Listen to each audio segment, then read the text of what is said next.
Welcome all of you. आज की इस क्लास में हम लोग पढ़ेंगे एसिड और बेस, अम्ल और क्षार।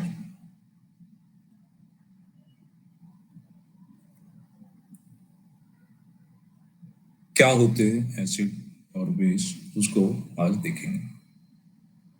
राइट।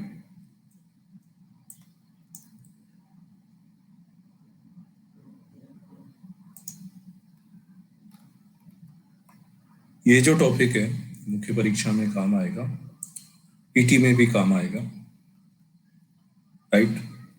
तो हम अम्ल के बारे में एक जनरल सी इंफॉर्मेशन रखते हैं ना, कि अम्ल जो है इनका स्वाद कैसा होता है, ये खट्टे होते हैं। राइट। तो बस उसी तरीके से उनको हमें देखना है। अम्ल भस्म यानी कि जिसे क्षार कहते हैं और स्वाद। तो एसिड, इनके पहले जनरल सी प्रॉपर्टीज के बारे में समझ लेते हैं। इनका टेस्ट यानी स्वाद में ये कैसे रहते हैं। Morning, good morning.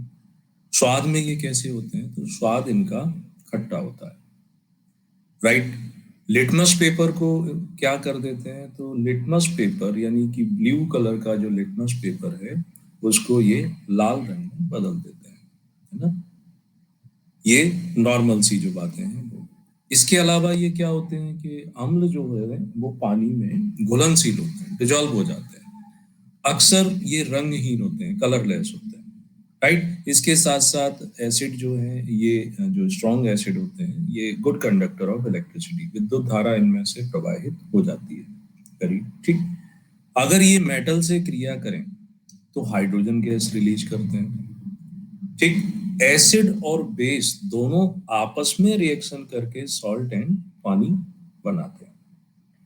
इसी तरीके से मेटेलिक कार्बोनेट से क्रिया करते हैं तो कार्बन डाइऑक्साइड को बाहर कर देते हैं। तो अम्ल यानी वे यौगिक पदार्थ हैं, यानी दोज कंपाउंड जिनमें एक या एक से अधिक विस्थापनशील हाइड्रोजन परमाणु होता है, जो पार्शियली या कंप्लीटली मेटल की तरह व्यवहार करता है। तो नॉर्मली तो अम्ल की प्रॉपर्टीज ये हो जाती है।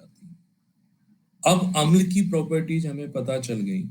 इसी तरीके से जब हम बेस पढ़ते हैं तो बेस को भी साथ ही साथ देख लेते हैं, है ना। वो अभी अभी एक एक करके उन सारी प्रॉपर्टीज को देखेंगे। बेस यानी क्षार के बारे में बात करें तो इनका जो टेस्ट रहता है वो कड़वा होता है, और ये लाल लिटमस पेपर को नीले लिटमस पेपर में बदल देते हैं। ये भी जनरली कलरलेस होते हैं और पानी में ये डिजॉल्व हो जाते हैं। ठीक है। अब आगे क्या देखते हैं इनमें कि अम्ल को कैसे पहचाने। इसके संबंध में अलग अलग जो साइंटिस्ट हैं उन्होंने अलग अलग प्रकार के अपने थॉट्स, अपने विचार दिए। राइट। तो उन विचारों पर जाने से पहले थोड़ा सा क्यों ना हम अम्ल का एक प्रकार से क्लासिफिकेशन कर लें। मॉर्निंग यानी अम्ल जो हैं दो प्रकार के होते हैं on the basis of source. अगर इनके हम स्रोत को लें, सोर्स को लें, तो इनको हम क्लासिफाइड कर सकते हैं एसिड को दो भागों में। कैसे कर सकते हैं, क्या है सोर्स का मतलब, यानी एक होता है नेचुरल एसिड, प्राकृतिक अम्ल, जो पौधों से या जीव जंतुओं से प्राप्त होते हैं उनको हम क्या बोलते हैं, उन्हें हम बोलते हैं प्राकृतिक अम्ल या नेचुरल एसिड, है ना। पौधों से या जीव जंतुओं से जो प्राप्त हो जाते हैं, जैसे फॉर एग्जाम्पल अमरूद, उसमें कौन सा एसिड मिलता है, तो उसमें ऑक्जेलिक एसिड पाया जाता है। तो ये पौधे से प्राप्त हुआ ना। इसी तरीके से नींबू की बात करें, ऑरेंज की बात करें तो इसमें, या आंवले की बात करें तो इसमें कौन सा एसिड मिल जाता है, बताएं। करेक्ट, सिट्रिक एसिड इसमें मिल जाता है। चींटी जो रहती है, चींटी के काटने से आपको दर्द महसूस होता है। तो क्यों महसूस होता है, उसका रीजन है कि चींटी के अंदर फॉर्मिक एसिड होता है जो हमारी बॉडी में वो ट्रांसप्लांट कर देती है। ठीक है। तो इस वजह से हमें जलन महसूस होती है। तो चींटी में कौन सा मिला, फॉर्मिक एसिड मिला। विनेगर, विनेगर घरों में यूज आता है, एसिटिक एसिड होता है उसमें, है ना। विनेगर यानी एसिटिक एसिड उसके अंदर पाया जाता है। ऐसे ही अगर हम टमाटर की बात करें, टोमेटो, तो टमाटर में ऑक्जेलिक एसिड पाया जाता है। इमली ये खट्टी होती है, तो इसमें टार्ट्रिक एसिड पाया जाता है। ठीक, ये वो एसिड हैं जो पौधों और जीव जंतुओं में, इसके अलावा कुछ खनिजों में भी मिलते हैं, मिनरल्स में भी एसिड मिल जाते हैं। जैसे हाइड्रोक्लोरिक एसिड हो गया, HCl हो गया, सल्फ्यूरिक एसिड हो गया, तो ये मिनरल्स में पाए जाते हैं। ठीक है, तो एक क्या तरीका रहा कि एक अम्ल वो होते हैं जो कि प्रकृति में नेचुरली जो हमें मिल जाते हैं, और दूसरे वो होते हैं जिनको हम आर्टिफिशियली लैब में तैयार करते हैं। राइट, तो जो लैब में तैयार किए जाएंगे, आर्टिफिशियली बनाए जाएंगे, वो दूसरी कैटेगरी में चले जाते हैं। अब एक एक करके इनकी प्रॉपर्टी को डिफाइन करते हैं कि अम्ल को कैसे परिभाषित किया, किसने कौन कौन सी डेफिनेशन दी। ये हमें सिस्टमेटिकली याद होना चाहिए, क्योंकि इसी से कोई ना कोई क्वेश्चन बन सकता है। ठीक है,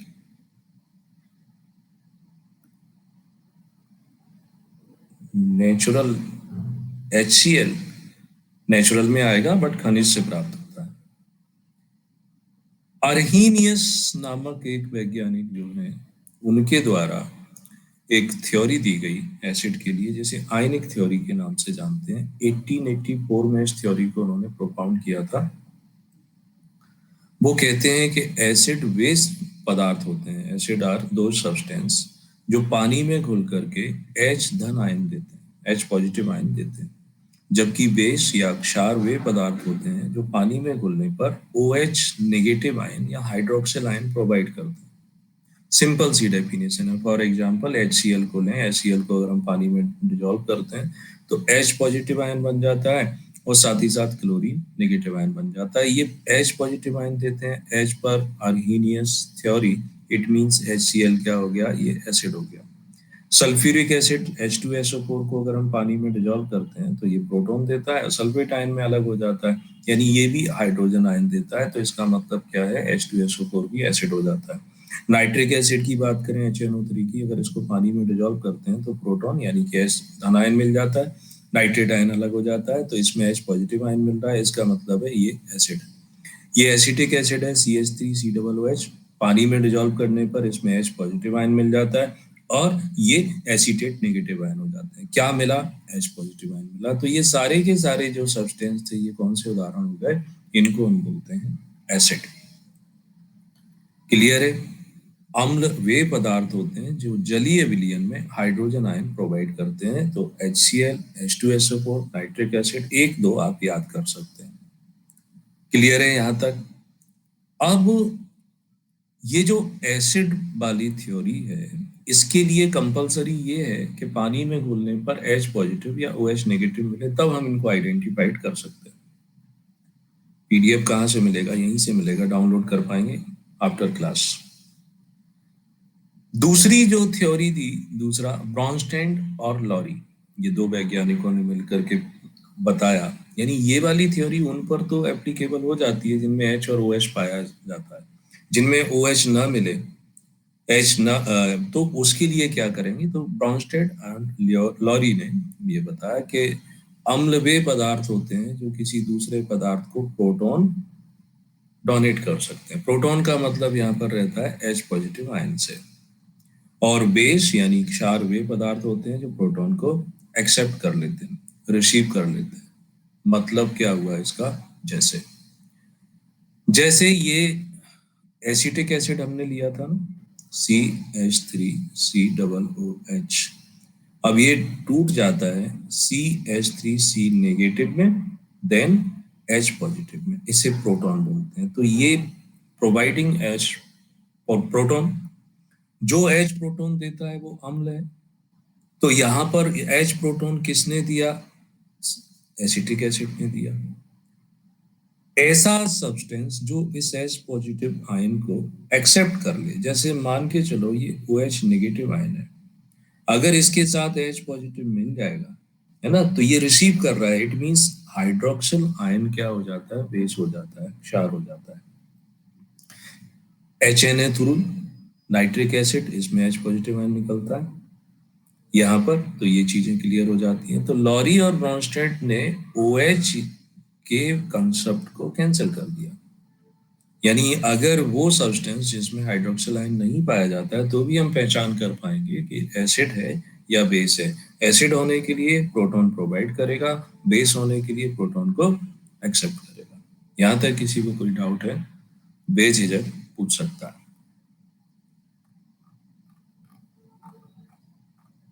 किसी को भी यहाँ तक कोई प्रॉब्लम हो तो आप पूछ सकते हो।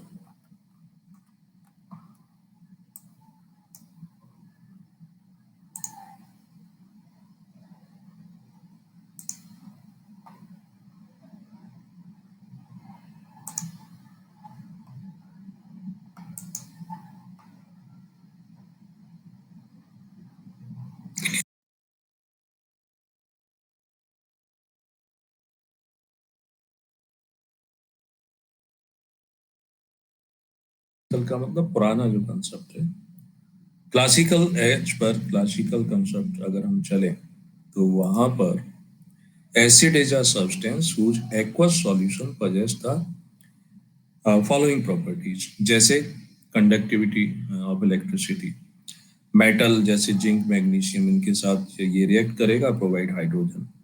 Turn blue litmus to red. और स्वाद कैसा रहता है, खट्टा रहता है, सोर इन टेस्ट।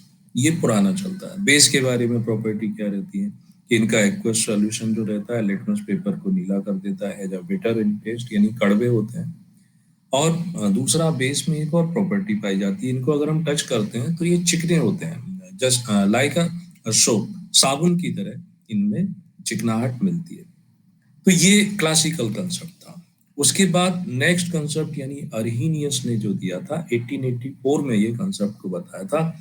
और उसी थ्योरी को अर्हीनियस थ्योरी ऑफ आयनाइजेशन भी कह देते हैं, Arrhenius theory of acid and base भी कह देते हैं, राइट।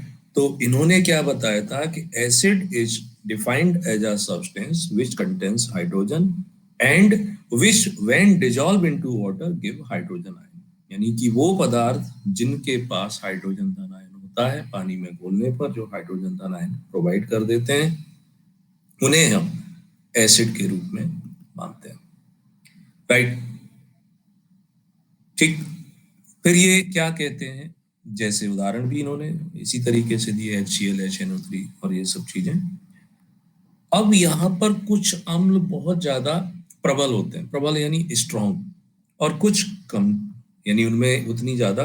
तो प्रबल और स्ट्रॉन्ग यानी वीक एसिड रहते हैं, ये कैसे पता चलता है, तो कितनी जल्दी उनमें H धनायन मिल जाता है। जैसे HCl ये स्ट्रॉन्ग है, बहुत जल्दी H positive Cl negative, right. H2SO4 ये स्ट्रॉन्ग एसिड है, ये बहुत आसानी से H पॉजिटिव दे देता है। नाइट्रिक एसिड ये स्ट्रॉन्ग है। बट अगर हम ये एसिटिक एसिड की बात करें, CH3COOH की बात करें, ये इनके कंपेयर में इतना स्ट्रॉन्ग नहीं होता, ये वीक एसिड होते हैं, ये उतनी जल्दी से H पॉजिटिव आयन प्रोवाइड नहीं करते। ठीक है, तो इसको हम क्या बोलेंगे, दुर्बल अम्ल के रूप में जानते हैं। एसिटिक एसिड हो गया, या फिर और भी उदाहरण दे सकते हैं, H2CO3 हो सकता है, तो ये वीक एसिड होते हैं। तो एसिड की परिभाषा अर्हीनियस की, H पॉजिटिव आयन बेस्ड है। अर्हीनियस ने ही बेस यानी क्षार की जो परिभाषा दी वो हाइड्रोक्सिल आयन पर बेस्ड है, यानी OH नेगेटिव आयन पर आधारित है।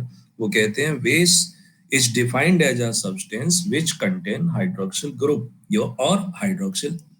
चूंकि हाइड्रोक्सिल ग्रुप इसलिए बोला जा रहा है कि अभी उसको हमने डिजोल्व नहीं किया, वो कंपाउंड में, और when dissolve in water give hydroxide ion, तो वो OH नेगेटिव आयन प्रोवाइड कर देता है। जैसे यहीं पर उदाहरण अगर देना चाहें तो NaOH, sodium hydroxide, Na positive अलग हो जाएगा, OH नेगेटिव मिल जाएगा, यानी कि हाइड्रोक्सल आयन प्रोवाइड कर रहा है, तो इट मीन्स ये क्या हो गया, बेस हो गया। और कोई उदाहरण आप भी एक दो देना चाहो तो बता सकते हो, जैसे कि KOH, पोटेशियम हाइड्रोक्साइड, इसको डिजोल्व करेंगे, K पॉजिटिव आयन में अलग हो जाएगा, OH नेगेटिव आयन में अलग हो जाएगा। जैसे कि अम्ल जो कि स्ट्रॉन्ग और वीक होते हैं, उसी तरीके से बेस यानी कि जो क्षार होते हैं वो भी स्ट्रॉन्ग या वीक होते हैं। जैसे उदाहरण के रूप में सोडियम हाइड्रोक्साइड ये स्ट्रॉन्ग है, पोटेशियम हाइड्रोक्साइड ये स्ट्रॉन्ग है, और कुछ अगर कमजोर यानी वीक यानी दुर्बल अगर हम क्षार की बात करें तो अमोनियम हाइड्रोक्साइड NH4OH, ये इनकी तुलना में बहुत देर से या बहुत कम हाइड्रोक्सिल आयन प्रोवाइड करता है। ऐसे ही ये वाला भी कमजोर होता है। ठीक, इसमें कोई प्रॉब्लम नहीं होना चाहिए। अब एक्वस सॉल्यूशन यानी कि किसी भी नमस्ते राजीव जी, किसी भी यौगिक का अगर हम जलीय विलयन बनाते हैं, राइट, तो उसमें एच पॉजिटिव आयन को हम सिंपली प्रोटॉन कहते हैं। साइज में बहुत छोटा होता है, which is very small in size, और छोटा होने के साथ साथ इसके पास ये काफी इलेक्ट्रिक फील्ड यानी विद्युत क्षेत्र इसका काफी स्ट्रांग होता है ना। तो ये सब चीजें इसमें रहती हैं। और हाइड्रोक्सिल आयन की बात करें तो ये जो हाइड्रोक्सिल आयन है एज कंपेयर टू प्रोटॉन थोड़ा सा बड़ा होता है। तो अर्हीनियस की थ्योरी यहाँ तक कंप्लीट हो जाती है। अर्हीनियस की थ्योरी के बाद अगली जो थ्योरी लॉरी एंड ब्रॉन्स्टेड वाली थी उसको भी देख लो फिर से एक बार। उन्होंने OH वाला कंसेप्ट हटा दिया। इन्होंने सिर्फ और सिर्फ बात क्या की थी कि वो दो substance which provided H proton known as acid, और जो H प्रोटॉन को रिसीव कर लेते हैं उनको बेस कहते हैं। ठीक, तो ये उदाहरण हो गए। अब आगे चलकर लुईस नामक एक और साइंटिस्ट आते हैं, उन्होंने भी एक थ्योरी दी। यानी अगर वो पदार्थ जिनमें H पॉजिटिव ना हो तो कैसे पता चलेगा कि ये एसिड है या बेस है। जिनमें है उनके बारे में तो ठीक है, अरीनियस का कंसेप्ट या लॉरी एंड ब्रॉन्स्टेड का कंसेप्ट जो है वो फिट हो जाता है। मगर जिनमें ये नहीं होता है उनमें क्या करेंगे, तो लुईस नामक वैज्ञानिक ने बताया कि अम्ल वे पदार्थ होते हैं, पदार्थ यानी चाहे अणु के रूप में हो, चाहे आयन के रूप में हो या रेडिकल के रूप में हो, जिसमें एक लॉन पेयर ऑफ इलेक्ट्रॉन पाया जाता है, यानी इलेक्ट्रॉनों का एक जोड़ा पाया जाता है, राइट। मतलब लॉन पेयर ऑफ इलेक्ट्रॉन को रिसीव कर लेते हैं, स्वीकार करने की प्रवृत्ति पाई जाती है। और जो लॉन पेयर ऑफ इलेक्ट्रॉन को डोनेट करते हैं उन्हें बेस कहते हैं। अगर हम यही H पॉजिटिव या OH नेगेटिव से इस परिभाषा को देखना चाहें तो बड़ी आसानी से देख सकते हैं। OH नेगेटिव आयन है, राइट। इसका मतलब क्या है कि ये H पॉजिटिव से आसानी से जुड़ जाता है और HOH बना लेता है। तो अब यहाँ हो क्या रहा है, ऑक्सीजन अपना एक लॉन पेयर ऑफ इलेक्ट्रॉन जो है ये डोनेट कर देती है H पॉजिटिव के साथ। तो डोनेट किसने किया था, OH नेगेटिव ने। जिसने डोनेट किया वो बेस कहलाता है, यानी हाइड्रोक्सिल नेगेटिव आयन क्षार है। रिसीव किसने किया, H पॉजिटिव ने किया। जो रिसीव करता है वो एसिड कहलाता है, यानी H पॉजिटिव आयन यहाँ पर क्या है, एसिड हो जाता है। या यहाँ पर हम जैसे CH3 डबल O नेगेटिव की बात करें, CH3 ये नेगेटिव आयन है, और यहाँ इससे अलग होकर के H पॉजिटिव आयन बना था। तो अब यहाँ पर लॉन पेयर ऑफ इलेक्ट्रॉन यानी एक जोड़ा जो है वो इनको ट्रांसफर हो जाएगा। इन्होंने रिसीव किया तो ये एसिड होते हैं, इन्होंने डोनेट किया तो ये बेस होते हैं, दोनों मिलकर के फिर अम्ल बना लेते हैं। तो इनकी जो थ्योरी है ये उन सब्सटेंस पर भी लागू हो जाती है जिनमें H पॉजिटिव या OH नेगेटिव नहीं पाया जाता। ठीक, इसके साथ आयन को इनको एसिड और बेस को अलग अलग ढंग से क्लासिफाइड किया जा सकता है। जैसे एक मैंने पहले बताया था कि एक नेचुरल होते हैं, दूसरे लैब में तैयार किए जाते हैं। वैसे ही एक और क्लासिफिकेशन है जिसमें ऑक्सी एसिड कहा जाता है, यानी वो एसिड जिनमें हाइड्रोजन और ऑक्सीजन दोनों उपस्थित हो। ऐसे एसिड को हम ऑक्सी एसिड बोलते हैं। फॉर एग्जाम्पल सल्फ्यूरिक एसिड, इसमें हाइड्रोजन भी है ऑक्सीजन भी है। फॉस्फोरिक एसिड, इसमें हाइड्रोजन भी है ऑक्सीजन भी है। नाइट्रिक एसिड, हाइड्रोजन और ऑक्सीजन है। नाइट्रस एसिड, तो इनको ऑक्सी एसिड कहा जाएगा। हाइड्रा एसिड क्या होते हैं, वे एसिड जिनमें सिर्फ और सिर्फ हाइड्रोजन उपस्थित रहती है उनको हाइड्रा एसिड कहते हैं, यानी इनमें ऑक्सीजन नहीं है। फॉर एग्जाम्पल HCl, ठीक है। Hydrobromic acid, hydro iodic acid, hydrocyanic acid, ये सारे के सारे हो जाते हैं। तो एक इनका डिवीजन इस ढंग से भी किया जा सकता है। यहाँ तक कोई प्रॉब्लम हो तो पूछो।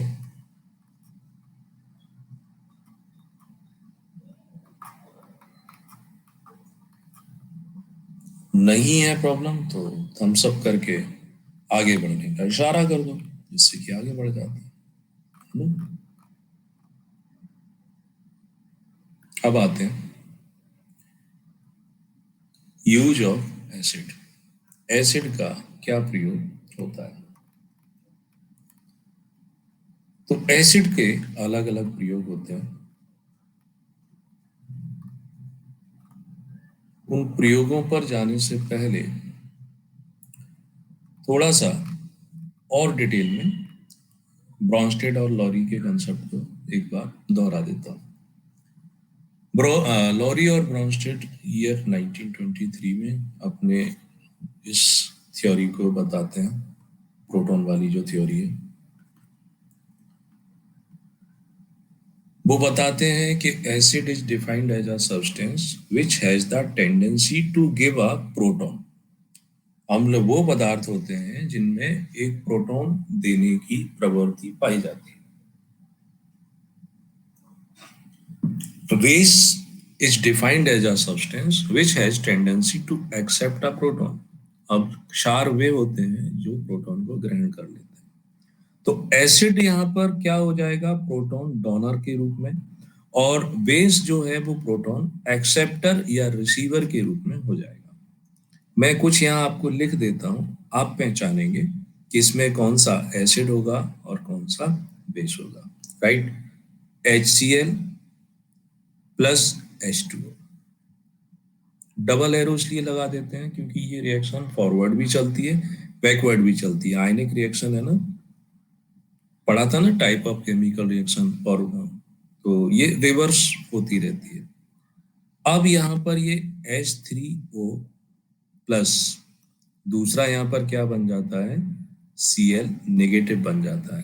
तो अब आप मुझे बताओ कि यहाँ पर एसिड कौन है, यहाँ पर एसिड या बेस कौन है?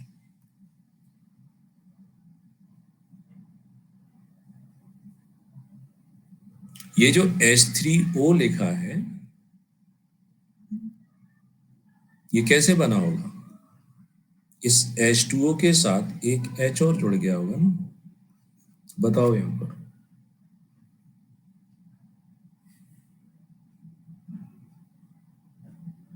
ये वाला जो H2O है ये क्या कर रहा है? Which accept proton, H positive को रिसीव कर रहा है, और ये वाला जो HCl है ये प्रोटॉन को दे रहा है। तो ये तो है एसिड, और इस कंडीशन में ये हो जाता है बेस।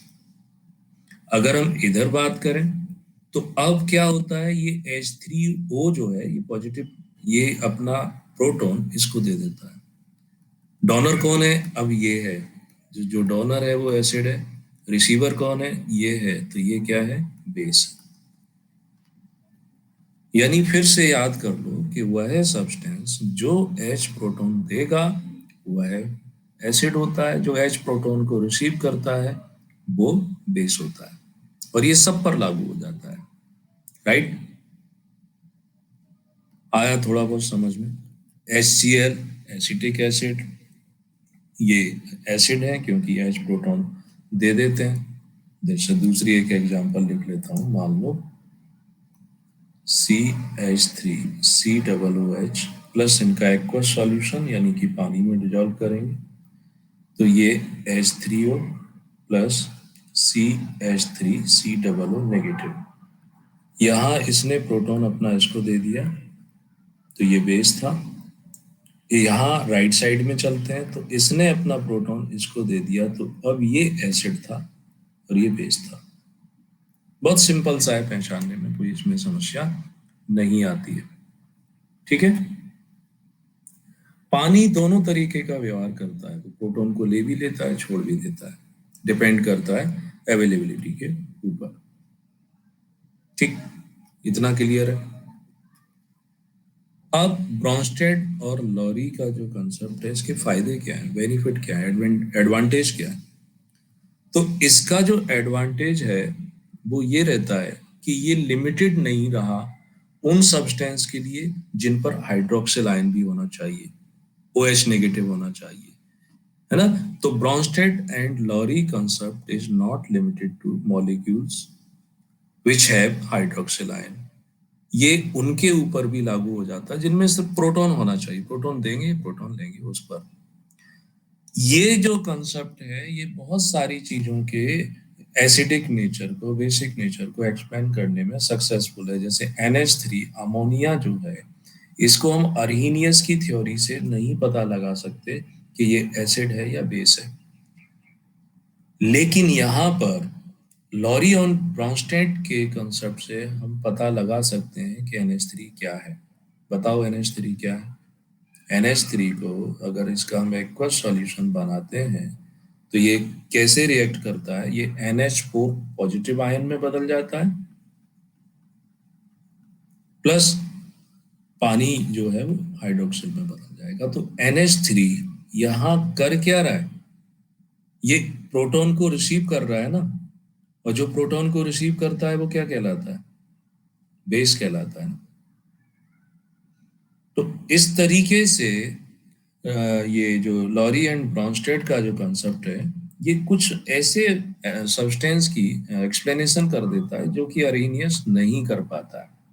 मगर इस थ्योरी की कुछ कमियां भी हैं, इसके डिसएडवांटेज भी हैं, इसके लिमिटेशंस भी हैं, राइट। वो लिमिटेशंस क्या होते हैं, जैसे कार्बन डाइऑक्साइड, सल्फर डाइऑक्साइड या SO3, तो उनके नेचर को ये एक्सप्लेन नहीं कर पाता है। BF3 यानी बोरॉन ट्राइफ्लोराइड, AlCl3, इनमें हाइड्रोजन नहीं है। तो अब इनमें हाइड्रोजन नहीं है तो कैसे पहचानोगे, यानी प्रोटॉन नहीं है कि ये एसिड है या बेस है। तो यहाँ इसकी भी लिमिटेशंस हो जाती है, राइट। तो उस लिमिटेशंस को दूर करने के लिए ही लुईस ने अपनी थ्योरी दी थी, ये वाली। तो लुईस 1923 में ही इसे प्रपोज कर देते हैं, 1923 में ही इसको बता देते हैं। Acid is defined as substance which is capable of accepting a pair of electrons. यानी अम्ल वे पदार्थ होते हैं जिनमें इलेक्ट्रॉन युग्म को ग्रहण करने की, लेने की शक्ति होती है। और क्षार वो पदार्थ होते हैं which is capable of donating an unpaired long pair of electrons. यहाँ प्रोटॉन भी खत्म हो गया, हाइड्रोक्साइल आयन भी खत्म हो गए, सब कुछ कहानी किस पर आ जाती है, फोकस हो जाती है सिर्फ इलेक्ट्रॉन के जोड़े पर आ जाती है।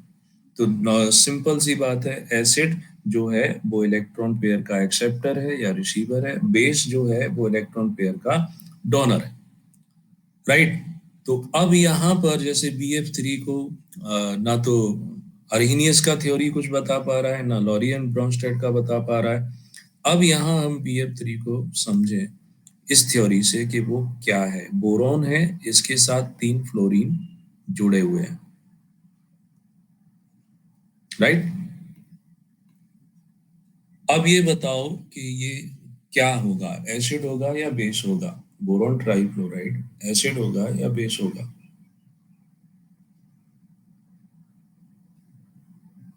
ये हम तब पता चल पाएगा ना, ये लॉन्ग पेयर ऑफ इलेक्ट्रॉन को रिसीव करेगा कि डोनेट करेगा। बोरोन का आप लोगों को एटॉमिक नंबर याद है, कल ही बताया था ना,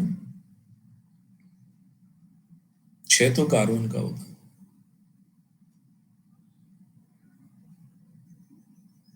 5 1s2 2s2 2p1 डोनेट करेगा ये। इसमें क्या होता है, NH3 अमोनिया, इसके पास होता है लॉन पेयर ऑफ इलेक्ट्रॉन जो कि अनयूज्ड है, इससे ये इसको डोनेट करता है क्योंकि इसे जरूरत है। तो ये रिसीवर है, ये डोनर है, राइट। रिसीवर क्या हो जाता है, रिसीवर ही तो एसिड है ना, लुईस एसिड। और NH3 यहाँ पर क्या हो जाता है, वो डोनर है, लुईस बेस हो जाता है। तो BF3 के बारे में इस कंसेप्ट से पता चला कि वह अम्ल की तरह व्यवहार करता है। NH3 can donate a lone pair of electron, while boron trifluoride can accept a pair of electron. So hence NH3 is base and boron trifluoride is an acid. यानी कि अमोनिया एक अपना इलेक्ट्रॉन जोड़ा दान कर देता है, किसको? बोरॉन ट्राइफ्लोराइड को। तो अमोनिया क्षार हो जाता है और BF3 जो है वो क्या हो जाता है? वह बेस हो जाता है। क्लियर है? लुईस के कंसेप्ट में एक और चीज निकल के सामने आती है। उसमें ये सामने निकल के आता है कि एसिड जो है या बेस जो है वो कितने प्रकार के हो सकते हैं।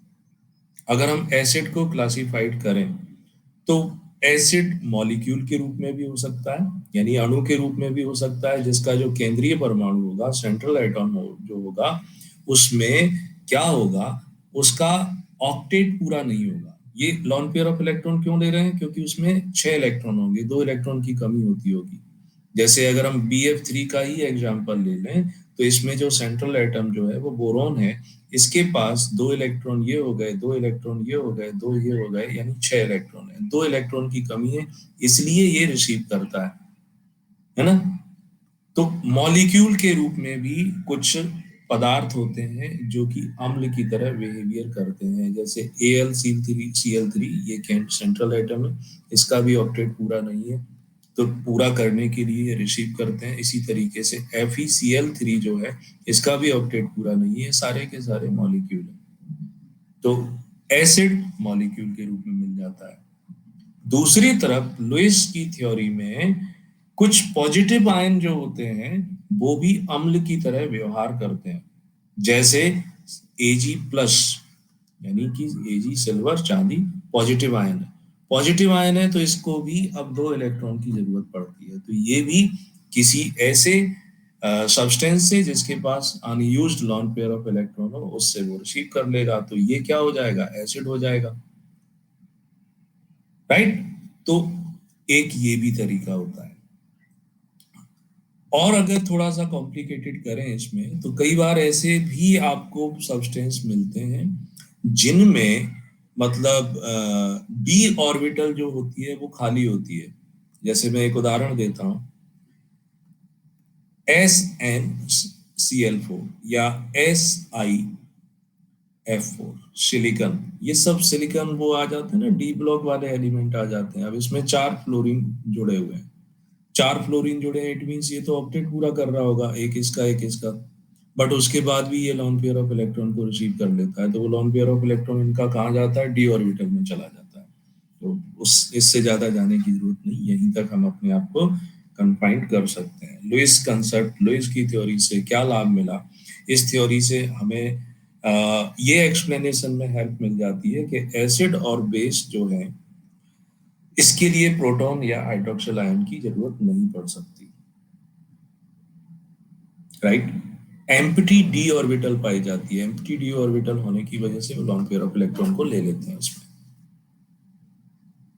यहां तक क्लियर है? नेक्स्ट, उपयोग पर थे, क्या यूज है?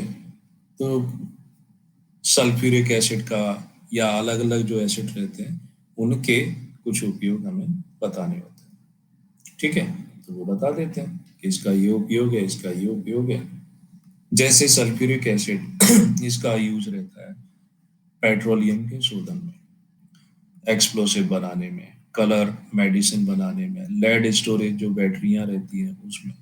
नाइट्रिक एसिड रहता है मेडिसिन के निर्माण में, फर्टिलाइजर बनाने में, फोटोग्राफी में, एक्सप्लोसिव बनाने में, अम्लराज बनाने में, है ना। इसमें लैब में इसको रिएक्टेंट अभिकर्मक के रूप में। हाइड्रोक्लोरिक अम्ल का यूज क्या रहता है? तो प्रयोगशाला में इसका यूज करते हैं, मेडिसिन में भी इसका यूज करते हैं। एसिटिक एसिड, तो ये सॉल्वेंट के रूप में, विनेगर के निर्माण में, एसीटोन एस्टर होता है उसे बनाने में, खट्टे खाद्य पदार्थ के बनाने में।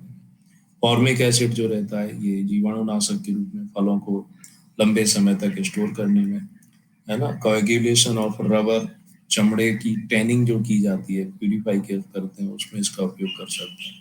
ऐसे ही ऑक्जेलिक एसिड होता है फोटोग्राफी में, कपड़ों की छपाई में, ब्लीचिंग पाउडर बनाने में, कपड़े पर स्याही के जो धब्बे लगे रहते हैं उनको हटाने में, बेंजोइक एसिड मेडिसिन खाद्य पदार्थ उनके संरक्षण में उपयोग करते हैं, सिट्रिक एसिड धातुओं को साफ करने में, खाद्य पदार्थों को प्रोटेक्ट करने में, मेडिसिन के बनाने में, ये सब इनके यूज हो जाता है।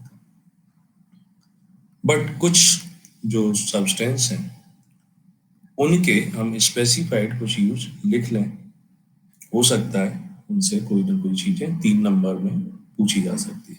मतलब यहाँ एसिड नहीं, कुछ सॉल्ट या सब्सटेंस ले, मान लो NaOH बेस है, सोडियम हाइड्रोक्साइड, तो सोडियम हाइड्रोक्साइड को ही हम कास्टिक सोडा भी कहते हैं।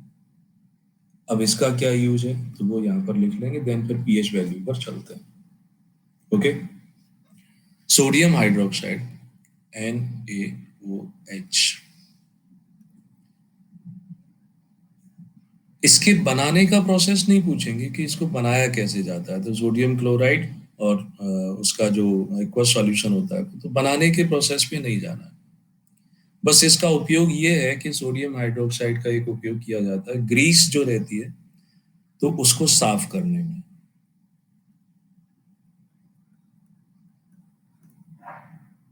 ठीक है, दूसरा साबुन बनाने में। उपयोग तो बहुत सारे होते हैं मगर जो बड़े बड़े उपयोग जो हैं बस वो हम याद कर लें। ठीक, ड्रेनेज की सफाई में भी इसका उपयोग किया जाता है। आपने देखा होगा कि वो एसिड सेल करने आते हैं ना टॉयलेट क्लीनिंग के लिए, तो जनरली वो यही होता है, वो इतना ज्यादा स्ट्रांग नहीं होता है। ठीक है, तो उसके लिए भी इसका उपयोग करते हैं सोडियम हाइड्रोक्साइड। इसी तरीके से अगला है जिसे हम बोलते हैं बेकिंग सोडा। क्या होता है उसका फॉर्मूला बेकिंग सोडा का? सोडियम हाइड्रोजन कार्बोनेट नाम दिया जाता है, इसे मीठा सोडा भी कहीं कहीं कहा जाता है। एन सोडियम हाइड्रोजन और क्या बोला गया, कार्बोनेट ना, तो कार्बोनेट मतलब NaHCO3। करेक्ट,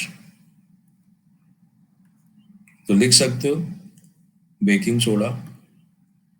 तो बेकिंग सोडा जो है तो इसका उपयोग कहाँ किया जाता है बेकिंग सोडा का? बेकरी आइटम में, यानी कि जो खाने की जो चीजें रहती हैं उसमें इसका प्रयोग करते हैं, है ना, केक बनाने में इसका उपयोग करते हैं, राइट। एंड इसका फायर एक्सटिंग्विशर यानी कि जो अग्निशामक यंत्र होते हैं उसमें भी इसका उपयोग किया जाता है।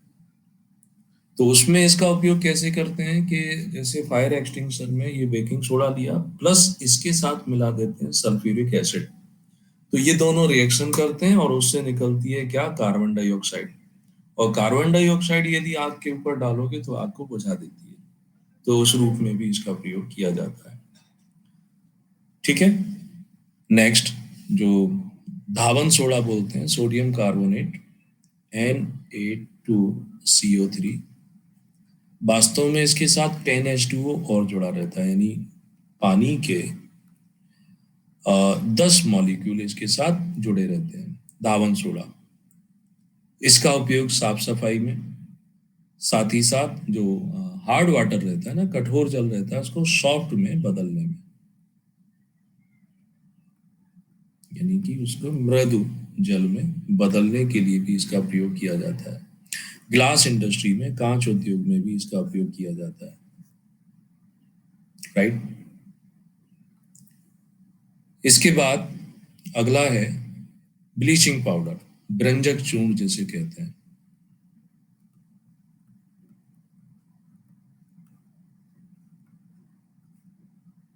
ब्लीचिंग पाउडर फॉर्मूले की जरूरत नहीं होती है, लेकिन चाहे तो लिख सकते हैं CaOCl2, ये इसका फॉर्मूला होता है। कैल्शियम ऑक्सीक्लोराइड बोलते हैं। क्या उपयोग है, तो ये पानी को कीटाणु मुक्त करने के काम आता है। कपड़े पर दाग धब्बे लगे हैं तो उन दाग धब्बों को हटाने के काम आता है। पेपर इंडस्ट्री में भी इसका उपयोग करते हैं। जनरली कलर उड़ाने में, रंग उड़ाने में इसका उपयोग किया जाता है। ठीक। 3 नंबर में ये वो सब्सटेंस हैं, वो यौगिक हैं, वो सॉल्ट हैं जो हमारे डेली लाइफ में प्रयोग में आते हैं। तो इसलिए इनके बारे में जानकारी 3 नंबर के हिसाब से या ऑब्जेक्टिव के हिसाब से होना जरूरी है। Plaster of Paris.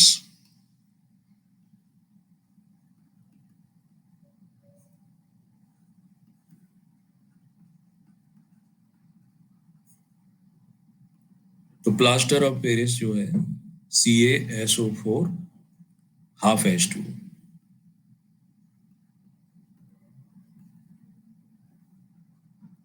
इस रूप में ये पाया जाता है। यानी कैल्शियम सल्फेट आधा पानी का मॉलिक्यूल होने की वजह से इसे बोलते हैं हेमी हाइड्रेट। राइट। इसको जिप्सम जो रहता है, जिप्सम को अगर हम गर्म करते हैं तो प्लास्टर ऑफ पेरिस बन जाता है। यूज क्या है प्लास्टर ऑफ पेरिस के, बता।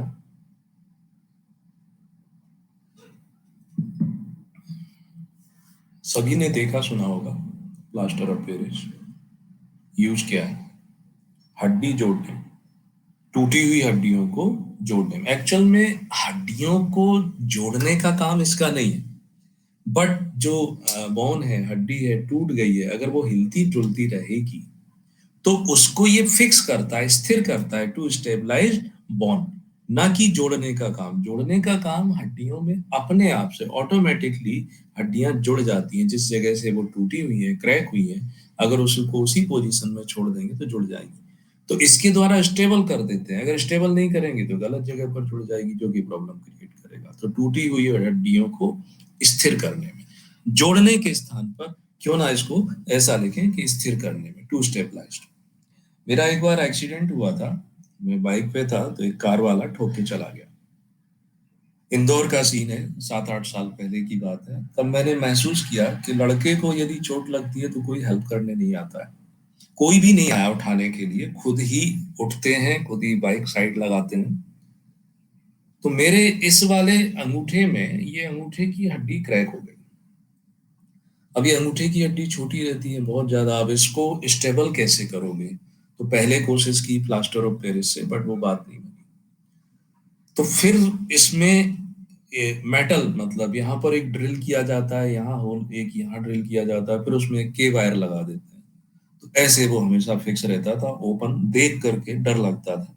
और लिटरली ड्रिल मेरे, मतलब आंखों के सामने जो ड्रिल करते हैं ना, उस तरीके से ड्रिल किया जाता है।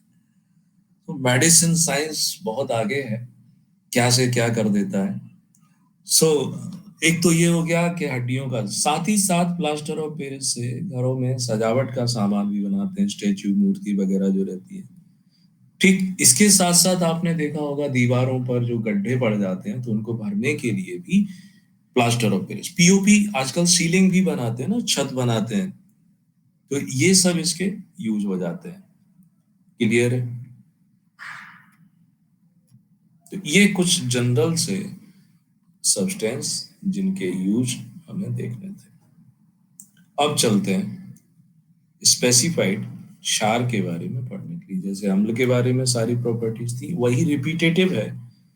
तो क्षार ये क्या होते हैं? स्वाद में कड़वे होते हैं, बिटर होते हैं, छूने से साबुन जैसे चिकने लगते हैं। विद्युत के ये भी सुचालक या गुड कंडक्टर होते हैं। एसिड से रिएक्शन करके सॉल्ट और पानी बनाते हैं।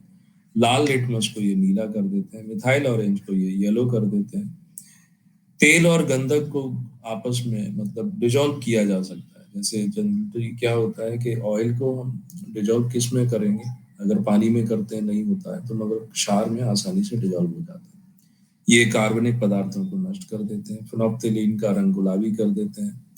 लवण के घोल में डाले जाने पर हाइड्रोक्साइड के रूप में ये अवक्षेपित हो जाते हैं। अरहिनियस की थ्योरी लागू करें तो क्षार वे पदार्थ हैं जिनका जलीय सॉल्यूशन हाइड्रोक्सिल आयन देता है।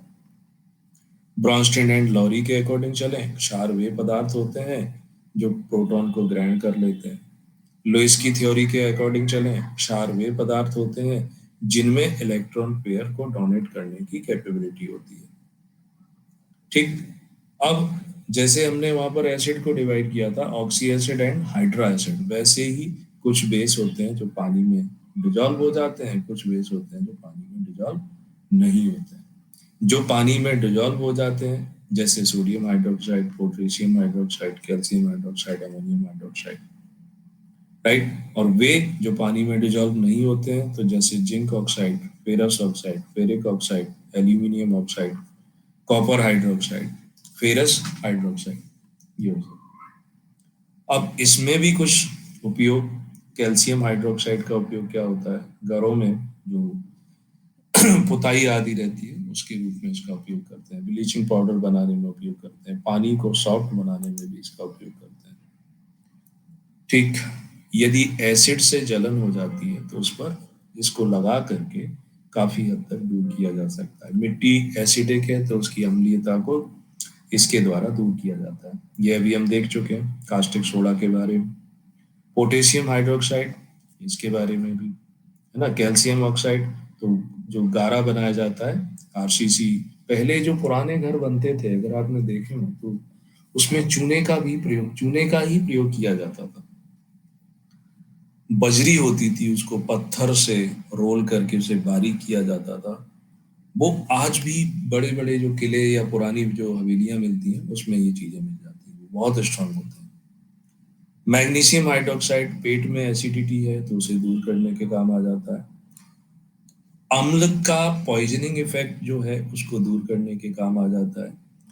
शुगर इंडस्ट्री में चीनी का जो मोलेसिस से चीनी तैयार की जाती है उसके काम में आ जाता है। मैग्नीशियम ऑक्साइड जो फार्मास्यूटिकल इंडस्ट्रीज मेडिसिन बनाने में, रबर के प्रतिस्थापक के रूप में, बॉयलर में ये सब प्रयोग करते हैं। सॉल्ट क्या होते हैं, तो सॉल्ट अम्ल और क्षार को मिला करके सॉल्ट बनते हैं। अब आते हैं पीएच वैल्यू पर। पीएच वैल्यू, तो पीएच वैल्यू क्या होती है, आप सब जानते हो कि ये एक प्रकार का नंबर है जिससे हम किसी भी पदार्थ की अम्लीयता और उसकी क्षारीयता के बारे में पता लगाते हैं। तो पीएच एक नंबर है जो पदार्थ की अम्लीयता या क्षारीयता को प्रदर्शित करता है। वास्तव में ये होता क्या है, तो ये हाइड्रोजन आयन का लॉगरिथमिक वैल्यू रहती है, यानी इसमें pH minus log H positive ion. Sorensen ने ये स्केल डेवलप की थी। तो इसकी जरूरत नहीं, बस हमें जरूरत पड़ती है कि 0 से लेके 14 तक इसमें डिजिट होती है कि स्केल हो गई, एक तरफ 14 होगा, एक तरफ 0 होगा, बीच वाला पॉइंट 7 होगा। 7 पीएच वैल्यू जिसका है वो उदासीन होगा। 7 से ज्यादा वाला बेस हो जाएगा, 7 से कम वाला एसिड हो जाएगा। ठीक, तो पीएच वैल्यू के द्वारा हमें किसी भी अम्ल की अम्लीयता के बारे में, क्षार की क्षारीयता के बारे में पता चल जाता है। जैसे कुछ पदार्थ हैं उनकी पीएच वैल्यू दी गई, नींबू 2.2 से 2.4 मतलब एसिड है। सिरका, विनेगर, ये भी पीएच वैल्यू कम है, एसिड है, ये भी एसिड है। टमाटर का जूस, ऑक्जेलिक एसिड। बियर, ये भी एसिडिक होती है। कॉफी एसिडिक होती है। यूरिन, ये एसिडिक से बेसिक यानी स्लाइटली बेसिक, यानी हल्के इसमें क्षारीय गुण मिल सकता है। जो सलाइवा लार होती है ये भी एसिडिक से लेके बेसिक, उसमें आने वाले कंपोनेंट पर निर्भर करता है। ह्यूमन ब्लड 7.4 के आसपास होता है, थोड़ा बहुत वेरिएशन, तो हल्का सा बेसिक होता है। दूध एसिडिक होता है, लैक्टिक एसिड मिलता है ना, तो ये भी याद कर सकते हो। अब बचा छोटा सा एक टॉपिक है बफर सॉल्यूशन। बफर सॉल्यूशन क्या होता है, तो जनरली क्या हुआ कि जैसे एक सॉल्यूशन बनाया, वो एसिडिक है या बेसिक है, तो एसिडिक या बेसिक के अपने नेचर को रखता है, राइट।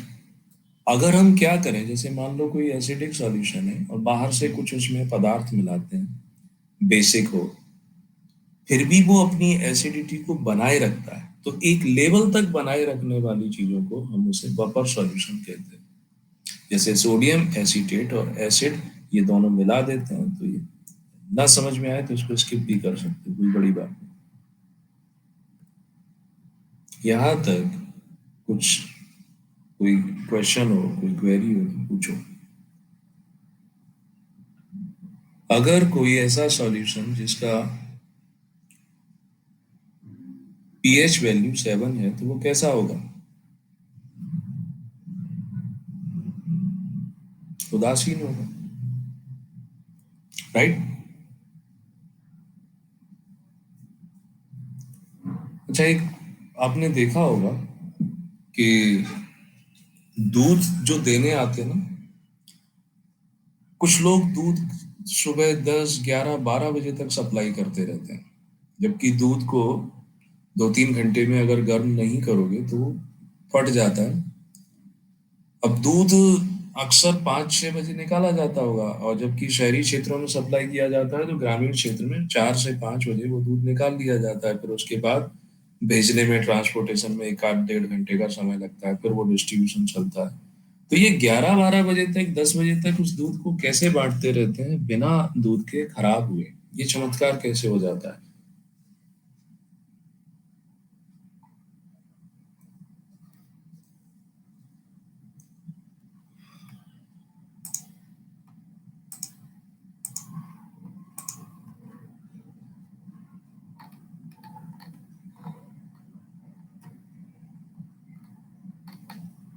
बताएं।